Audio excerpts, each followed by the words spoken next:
Alhamdulillahi Rabbil Alamin. Allahumma salli wa sallim wa barik ala Sayyidina Muhammad wa ala alihi wa ashabihi ajma'in. Amma ba'd.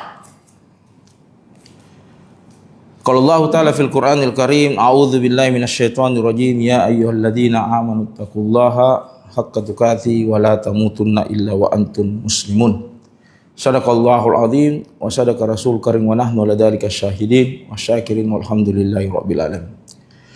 Yang kami hormati, kami muliakan ketua dan wakil ketua Komunitas Pujian Subuh Kabupaten Bulukumba.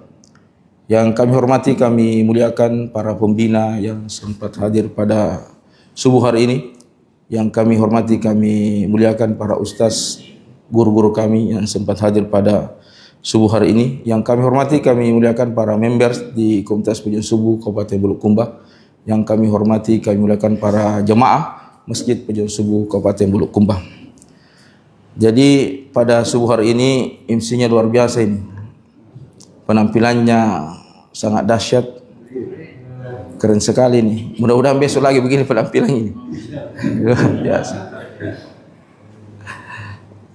Alhamdulillah Rabbil Alamin, inilah kalimat yang pantas keluar dari lisan kita, yaitu memuji zat yang memberikan kita nikmat. Di subuh hari ini Allah berikan nikmat hidayah. Hidayah ini sangat dahsyat. Kalau kita bisa pertahankan hidayah ini sampai menuju husnul khatimah, maka kita termasuk orang-orang yang beruntung. Tapi terkadang hidayah ini seperti iman. Jadi iman itu tidak keluar, hanya naik turun. Kadang turun, tapi hidayah terkadang lepas. Nah ini, hidayah itu terkadang lepas. Tapi kalau iman itu tidak akan keluar. Kapan keluar iman orang? Berarti kemusyrikan. Nah, iman itu terkadang levelnya naik turun. Dan semoga kita bisa mempertahankan hidayah. Cara mempertahankan hidayah salah satunya jangan keluar dari Komunitas Pujian Subuh. Kita harus bersatu terus. Karena di dalam Pujian Subuh itu saling mengingatkan. Ada mengingatkan begitu dahsyat lisannya, tapi itu tetap kita harus terima baik. Karena tujuannya adalah bagaimana agar kita bisa selamat dunia dan akhir. Bukan sebenarnya penghinaan, bukan sebenarnya untuk mencibir, tapi tujuannya sebenarnya baik. Nah, inilah bagaimana cara menanggapi daripada apa yang dinasihati oleh kita. Mungkin perkataan yang tidak senang, tapi kita harus terima. Nah, para jemaah sekalian, para saudara-saudaraku, bersalawat kepada Rasulullah SAW sebagai bentuk cinta kita kepada Rasulullah SAW. Adapun tema yang kami akan bawakan di subuh hari ini adalah 3 hari menentukan akhiratmu. Jadi waktu itu hanya 3 hari. Hari kemarin, hari ini, dan hari esok. 3 hari inilah menentukan apakah kita termasuk orang-orang yang beruntung nanti di akhirat, atau kita termasuk orang yang celaka nanti di akhirat. Hari kemarin setiap detiknya, setiap menitnya, setiap jamnya tidak akan kembali lagi. Itu kita sudah lewati. Ada masa lalunya yang kelam, penuh dengan dosa, penuh dengan maksiat.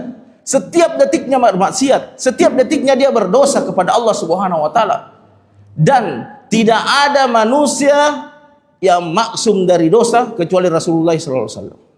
Kita ini semua pendosa. Jadi kalau ada orang yang mengaku tidak dosanya, berarti dosa besar dia dapatkan. Masa lalu kita ini banyak dosa. Kullu bani adama khatta'un wa khairu khatta'ina at-tawwabun. Tiap anak Adam itu adalah pendosa, dan sebaik-baik pendosa adalah bertobat kepada Allah Subhanahu wa taala. Maka hari yang lalu jangan berputus asa. Banyak dosa, banyak maksiat yang kita lakukan, tetap kita harus semangat. Karena Allah itu maha baik, Allah itu maha pengampun, Allah itu maha pengasih.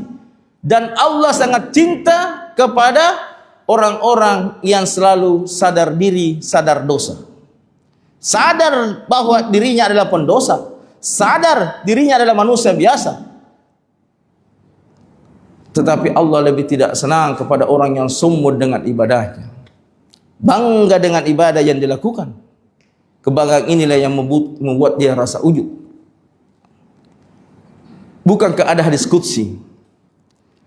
Anas bin Malik qala, Anas bin Malik berkata, sami'tu Rasulullah sallallahu alaihi wasallam. Saya pernah mendengar Rasulullah sallallahu alaihi wasallam berkata, kalau Allah Ta'ala, kalau Rasulullah sallallahu alaihi wasallam, kalau Allah Ta'ala, Rasulullah sallallahu alaihi wasallam bersabda, Allah berfirman, ya ibni Adam, hai anak Adam, innaka lau da'autani wa rajutani ghafartu laka. Hai anak Adam, jika engkau memohon kepada aku, mengharap kepada aku, ghafartu laka ala ma kana minka wala ubali. Saya tidak peduli sebanyak dosa apa yang kau miliki. Ya ibni Adam, lau balagat dunubuka ananas sama'ah summa astaghfartani ghafartu laka.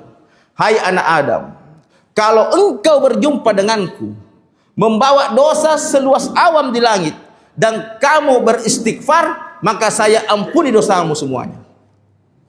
Ya ibni Adam, innaka lau ataitani bikurabil ardi khotaya. Hai anak Adam, jika engkau berjumpa denganku, mendatangiku, membawa dosa, kesalahan seluas ardi ini, seluas bumi ini, summa ataitani la tusyrik bi syai'an, dan engkau juga datang kepadaku, berjumpa denganku, tidak menyekutukan sesuatu apapun, ataituka bikurabiha makfirah. Saya akan menjumpaimu, saya akan mendatangimu dengan seluas bumi pengampunan dosa. Rawahu At-Tirmizi rahimakumullah. Bukankah hadis qudsi ini membuat kita merasa senang, membuat kita merasa bahagia? Ternyata masa lalu kita, masa kelam kita, ternyata kalau kita memohon ampun kepada Allah, maka Allah akan ampuni dosa kita semuanya. Kita ini manusia biasa, tidak ada yang luput dari dosa. Ini masa lalu. Jadi kalau kita perbanyak bertobat kepada Allah, maka Allah akan ampuni. Hanya orang-orang pendosa bahwa dia tahu bahwa Allah itu Maha Pengampun. Hanya orang-orang ahli maksiat dia tahu bahwa Allah itu Maha Pengasih.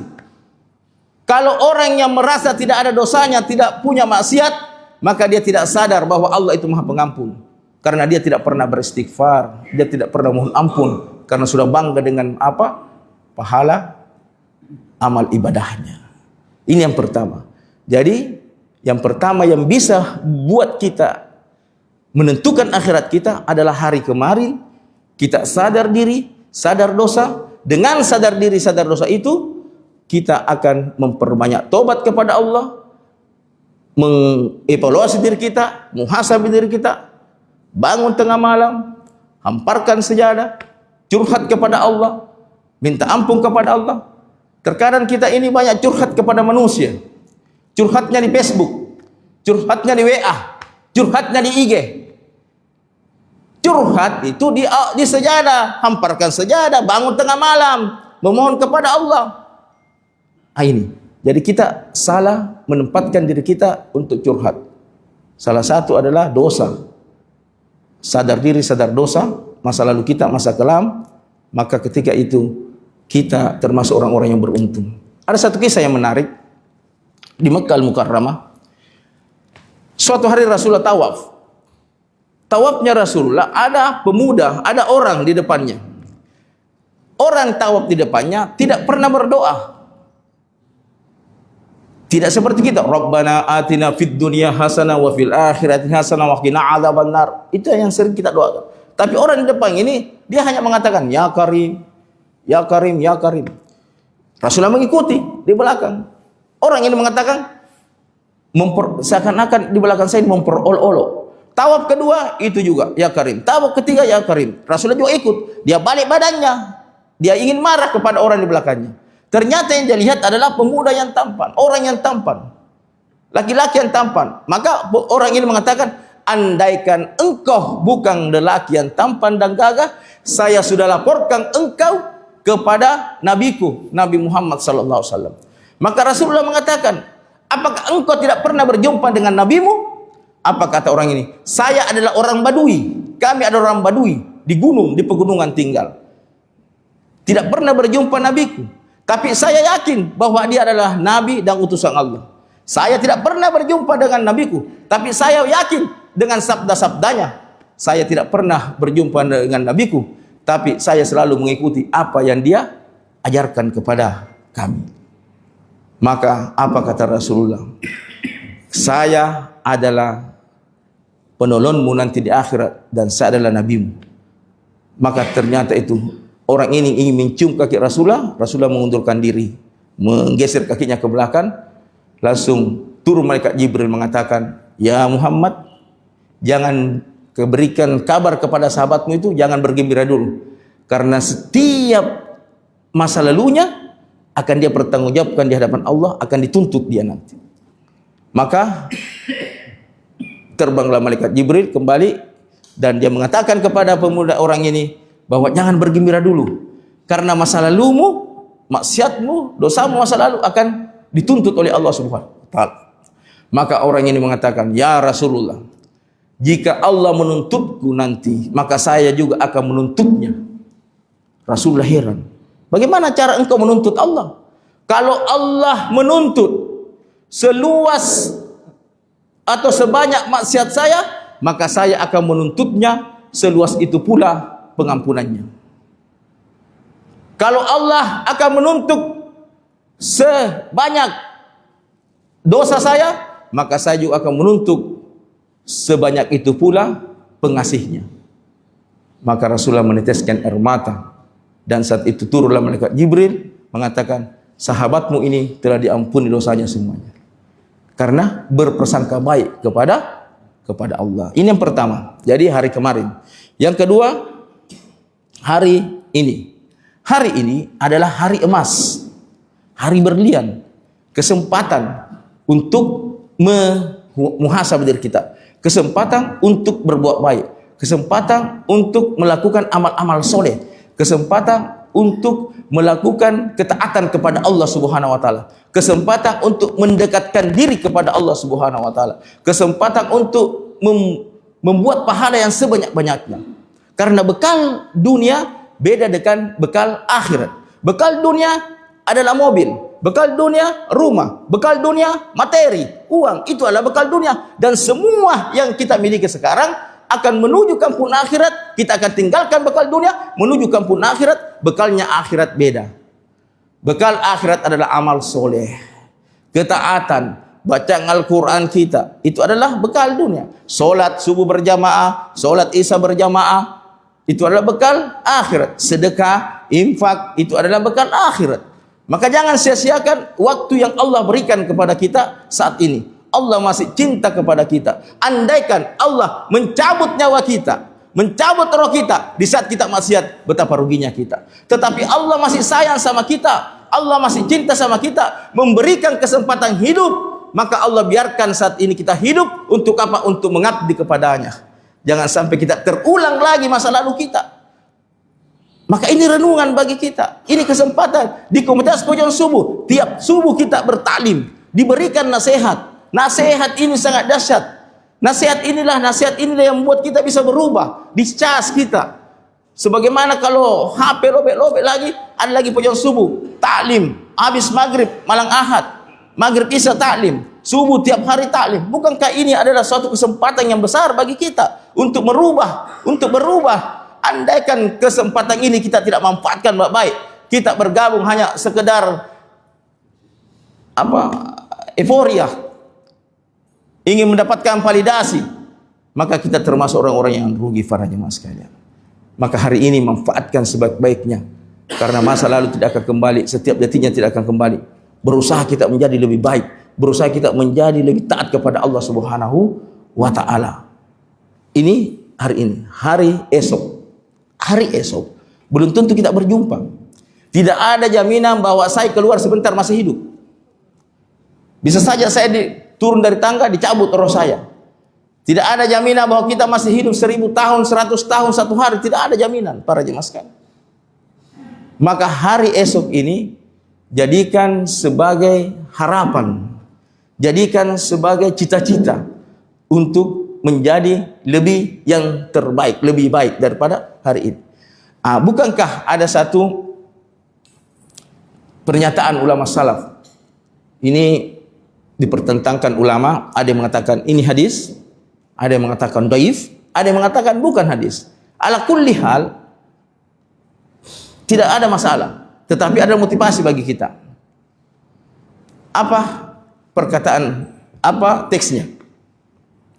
Man kana yaumuhu, siapa hari ini, man kana yaumuhu, siapa hari ini, khairan min ams, lebih baik dari kemarin, fahuwa rabih, maka dia termasuk orang-orang yang beruntung. Wa man kana yaumuhu mislu min amsihi, fahuwa makbun, maka dia termasuk orang yang merugi. Man kana yaumuhu syarran min amsihi, fahuwa mal'un, maka dia termasuk orang-orang yang celaka. Jadi orang yang beruntung lebih baik daripada hari kemarin. Orang yang rugi sama aja dengan hari kemarin. Orang yang celaka lebih jelek dari hari kemarin. Maka mari kita renungkan, 3 hari menentukan akhiratmu, maka perbanyak muhasabah. Yang kedua, mempergunakan kesempatan sebaik-baiknya yang Allah berikan kepada kita. Dan yang ketiga, jadikan masa depan adalah cita-cita yang tertinggi agar kita bisa mendapatkan husnul khatimah. Mungkin ini yang kami bisa sampaikan, semoga bermanfaat. Semoga kita bisa mengambil ibrah daripada apa yang kami sampaikan, dan semoga kita semua masuk ke dalam surganya Allah Subhanahu wa taala rombongan dengan satu kapal yang besar, yaitu kapal Pejuang Subuh Kabupaten Bulukumba. Demikian apa yang kami sampaikan, lebih kurangnya mohon dimaafkan. Wallahu muwaffiq ila aqwamit thoriq. Assalamualaikum warahmatullahi wabarakatuh.